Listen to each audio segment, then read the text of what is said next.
이후에는 이 주제가 참으로 굉장히 우리한테 심각한 문제죠. 그래서 이 사도행전 본문 9장 23절에서 25절을 근거해서 제목을 성장할수록 극심해지는 마귀의 공격 이렇게 정했어요. 성장할수록 극심해지는 마귀의 공격이라고 했습니다. 자, 이 사도행전 13장 9절에서 사울이라는 이름이 바울이라고 바뀝니다. 안티오크에서 선교사로 파송을 받으면서 이름이 사울에서 바울로 바뀌어요.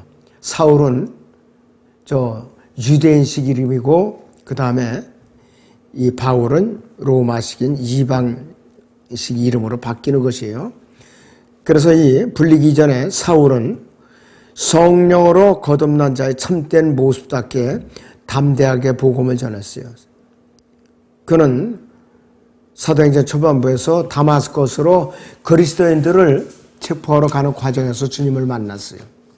그분의 음성을 듣고 거꾸로 졌죠. 그대로 눈이 멀었어요. 아나니아를 선지자를 주님께서 보내가지고서 그를 이제 안수하니까 눈도 떠지고 또 이제 성령으로 충만해지고 침례에 순종을 했어요. 구원받는 방법이 우리하고 다르지요. 확실히 달라요. 그런데 그는 확실하게 성령으로 충만했던 사람이라 이것이요. 자, 그래서 그는 바울이 복음을 선포하면 할수록 복음에 더 깊은 은혜 가운데 빠져서 힘을 얻는 사람이었는데 이 사도행전 9장 본문의 22절, 23절의 시작은 그 이후의 사건을 언급하는 거예요. 계속해서 박해의 강도가 높아지고 있어요. 박해의 강도가 계속해서 높아지고 있어요. 그래서 이 본문 사도행전 9장 23절에서 여기서 여러 날이라고 표현한 것이요. 3년이라는 기간이에요. 3년. 여기 갈라디아서 1장 15절에서 18절을 보겠습니다.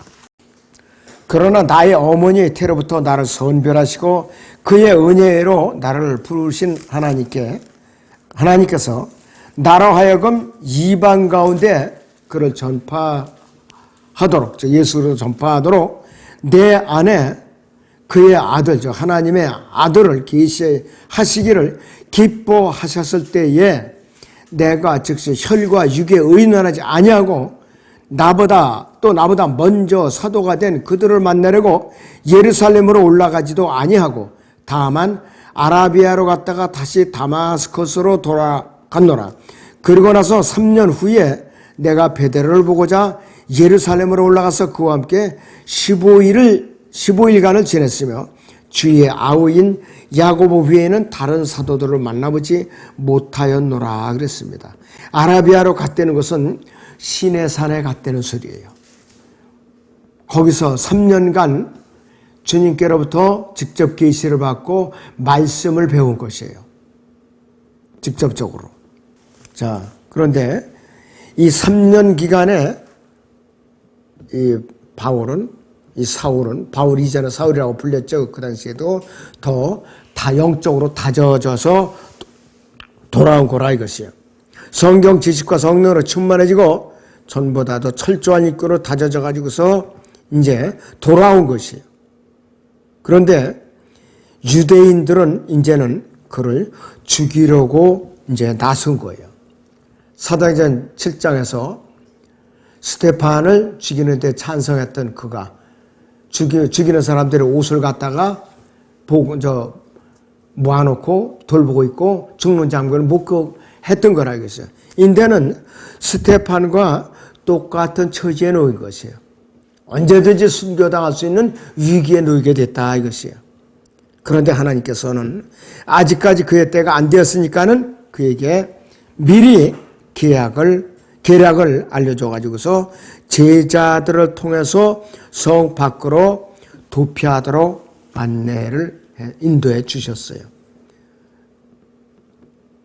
이 굉장히 아주 특별한 방법으로 이제 탈출을 시켜 주셨는데 그때의 광주리는요, 이 용량이 150리터에서 200리터 정도 되는 굉장히 큰 광주리예요. 사람 하나가 쪼그리고 앉아도 넘는 그런 광줄이라 이거예요. 그리고 안에 덮개를 덮으면 감쪽같지요. 그래갖고 밧줄을 해가지고서 성벽에서 위에서 아래를 달아내린 거예요. 그러니까 이 정문에 그 경비병이 아무리 이렇게 철통까지 서 있어도 성벽 밖으로 달아내니까 탈출할 수가 있었던 거죠. 이것이 마치 이 여리코 성에 기생 라합이 그 염탐꾼들, 정탐꾼들을 갖다가 피신시켰죠.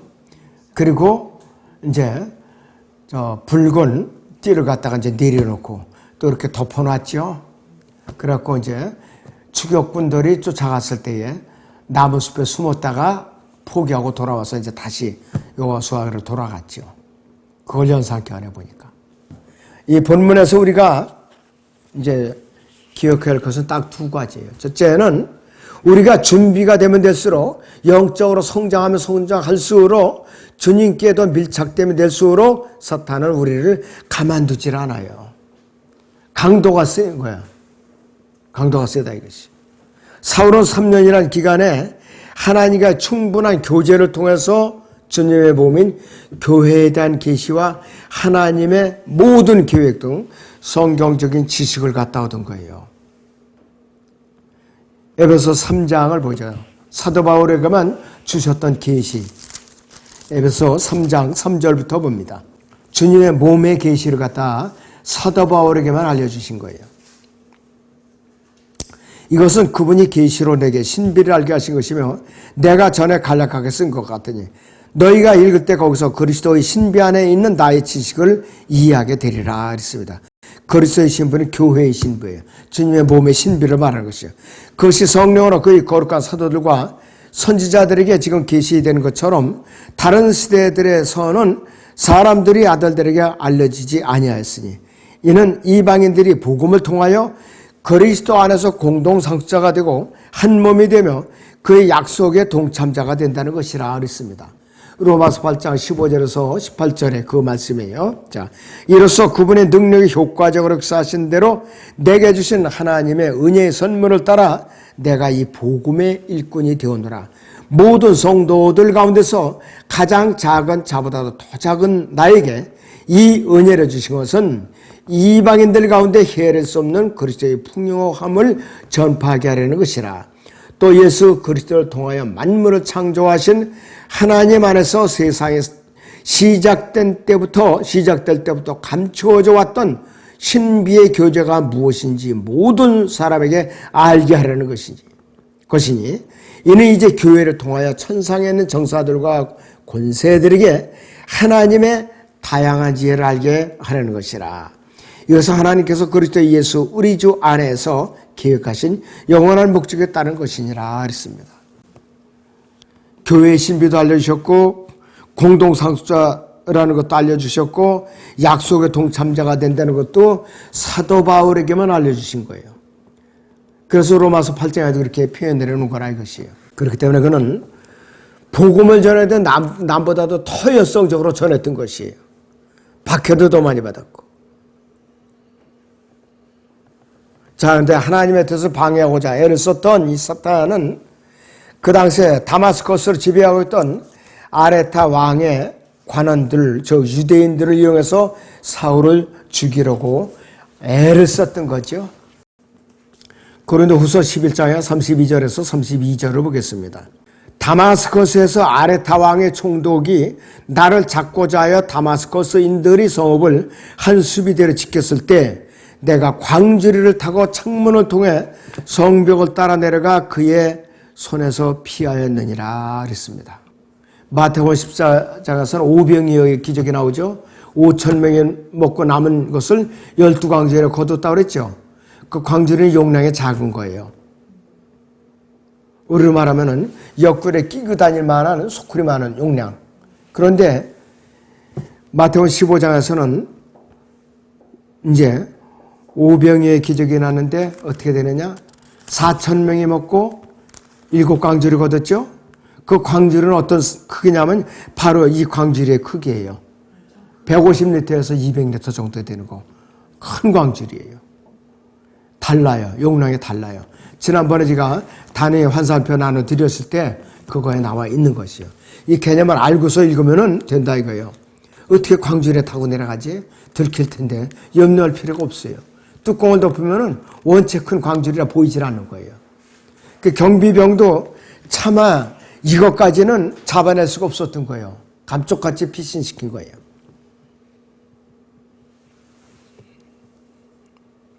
자, 이 사탄은 오늘날 올바로 주님을 섬기려고 애쓰는 신실한 그리스도인들을 틈만 있으면 온갖 수단과 방법을 가리지 않고 방해와 공격의 고삐를 늦추지 않고 있는 것이. 그래서 주님께 가까워질수록 사탄은 우리를 계속 공격을 해요. 공격을 계속하는 거예요. 그 사람들이 이제는 이제 살만하다. 이제는 편히 쉬어도 되겠지. 천만의 말씀. 몸의 구속을 받기 전까지는 우리의 전쟁은 끝나지 않을 것이에요. 자, 사탄이 우리를 방해하지 않고 그냥 내버려 둘 때도 있어요. 어떤 경우냐? 그냥 놔둬도 주님과 이제 거리가 멀어질 거니까 굳이 건드릴 필요가 없는 거예요. 그럴 때는 그냥 놔두는 거예요, 그 사람을. 근데 그때가 위험한 거예요. 그래서 우리는 말씀과 기도로 깨어 있어야 되는 것이죠. 육신에 우리가 권태기가 오듯이 영적으로도 권태기가 올 수가 있어요. 한 번으로 끝나는 사람, 수도 없이 겪는 사람, 구구각각이에요. 여러분은 영적인 권태기가 올 때마다 말씀과 기도로 재무장을 부지런히 해야 돼요. 그렇지 않으면 마귀의 공격이 쓰러져 넘어가시기 쉽다는 것이에요. 자, 우리는 말씀과 기도에서 멀어지면은 사탄에게 미혹을 당하는 것이에요. 그래서 심각한 영적 재앙이 아닐 수가 없죠. 자, 그래서 이 사탄은 수단과 방법을 가리지 않고 어떻게 해서든지 주님께로부터 우리를 멀어지게 하려고 밤낮으로 졸지도 않고 일을 하고 있어요. 졸지도 않고 일을 해요. 하나님께서는 그분의 사랑하는 자녀들을 가만히 내버려 두는 분이 아니에요. 사탄에 의해서 미혹당하거나 걸려 넘어지지 않도록 우리를 갖다가 눈동자같이 보호해 주고 진리 가운데로 인도해 주시는 분이라 이것이에요. 이 사울이요 3년 반 동안 다마스커스로 떠나 있으면서 유대인들이 자신을 죽일 것을 죽이려고 기획해서 어떻게 알았는가 이것이요. 성령님께서 인도해 주신 거예요. 눈에 보이는 방법은 수비대를 피해서 성 위에서 광주리에다가 집어넣어갖고 밧줄을 타고 내려버려서 탈출을 시켜준 거라 이것이에요. 우리가 진정한 그리스도라면은 당장 눈앞에 있는 문제를 두고 근심 걱정에 쌓일 필요가 없어요. 왜? 우리는 하나님께서 주야로 우리를 인도해 주시고 눈동자같이 보호해 주시기 때문에 염려할 필요가 없다 이것이에요. 사도 바울은 세상적인 관점으로 보면 너무나도 외롭고 고독했던 사람이에요. 하나님 편에서는 풍성한 상급을 쌓았을지만 참으로 너무나도 그 외로운 삶을 살았을지라도 그는 끝까지 믿음의 선한 싸움을 싸우고 승리한 사람이라 이것이에요. 그럴 때는 그는 예루살렘에 올라갔을 때에도 여러 사람을 다 만나질 않았어요. 베드로, 요한, 야고보 외에는 만나질 않았다 이것이에요. 그럴 때는 복음을 전할 때에는 세상적인 관점으로는 굉장히 고독한 싸움이에요. 하나님 편에서는 천군만마가 역사하고 있어요. 그 사람을 옹이하고 있다 이것이에요. 보살펴 주려고. 자, 예수 그리스도도 마찬가지죠. 그분께서 공생의 3년 동안 복음을 전하실 때에 표적들, 이적들과 기사들로 사람들에게 자신이 그리스도 하나님의 아들이라는 것을 알리면 알릴수록 그분을 더 대적하고 죽이려고 혈안이 돼 있었잖아요. 그러니까 사탄은 마지막 수단으로서 더 이상 그분이 활동을 하지 못하도록 갈보리 십자가에서 못 박여 죽였어요. 그것이 사탄의 마지막 방법이었어요. 그런데 자신이 승리할 것으로 착각을 했을 때에 예수님께서는 어떻게 승리했었느냐? 부활하셨죠. 사망에서 승리했다 이게 아니라 부활하셨다 이것이. 그래서 사탄은 패배했죠 결국은. 그래서 앞으로 예수님께서 이 땅에 재림하시면은 사탄은 그 전쟁에서 영구적으로 영원히 패배하게 되는 것이에요.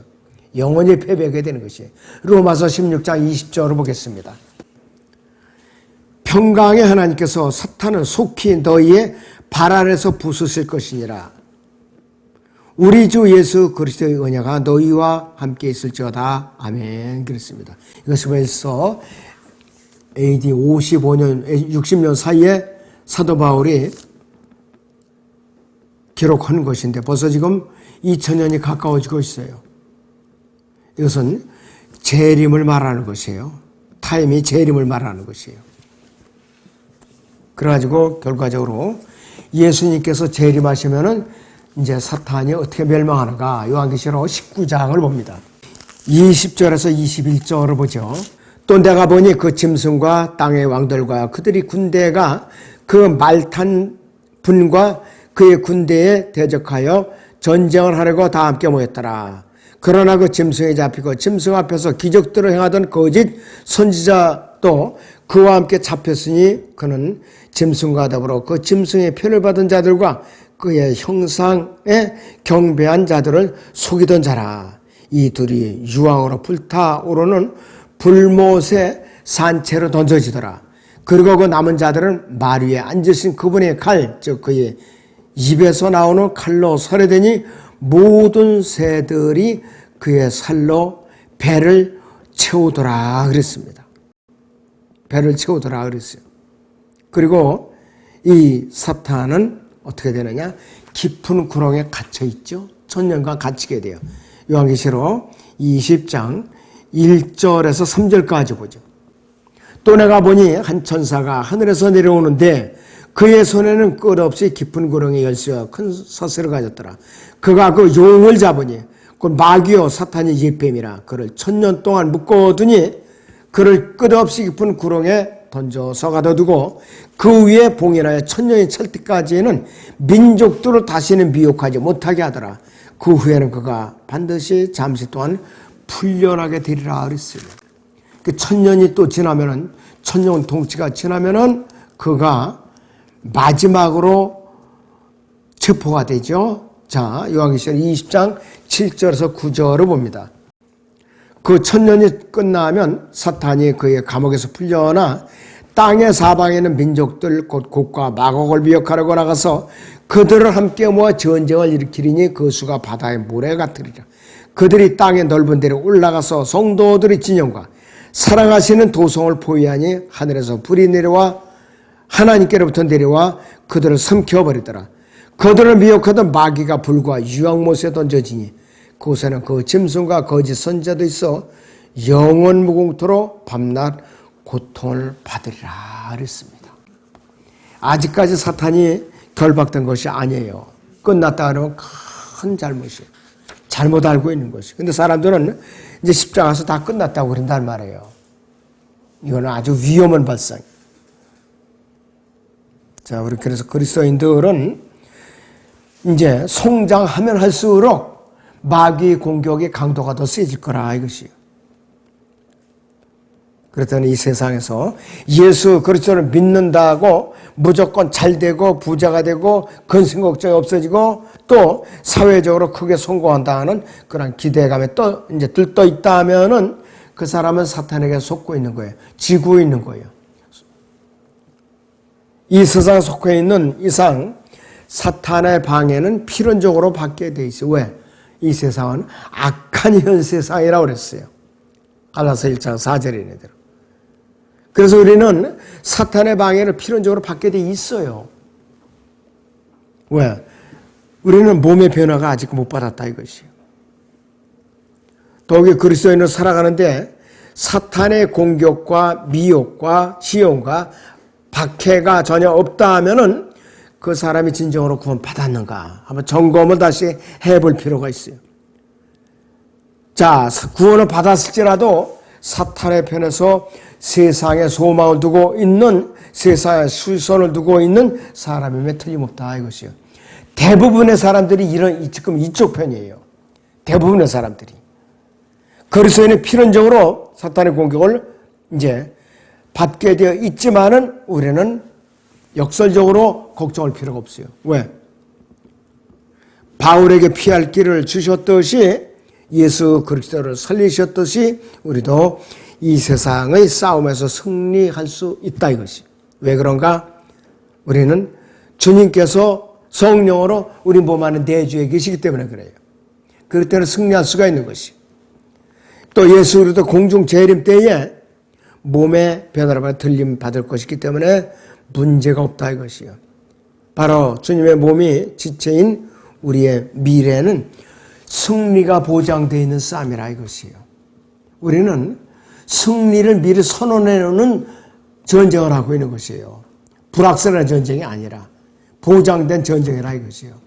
그렇기 때문에 내가 믿음을 이제 잃어버린다든지 포기한다든지 좌절한다든지 낙심하면은 마귀가 박수치는 거야. 그러면 그렇지.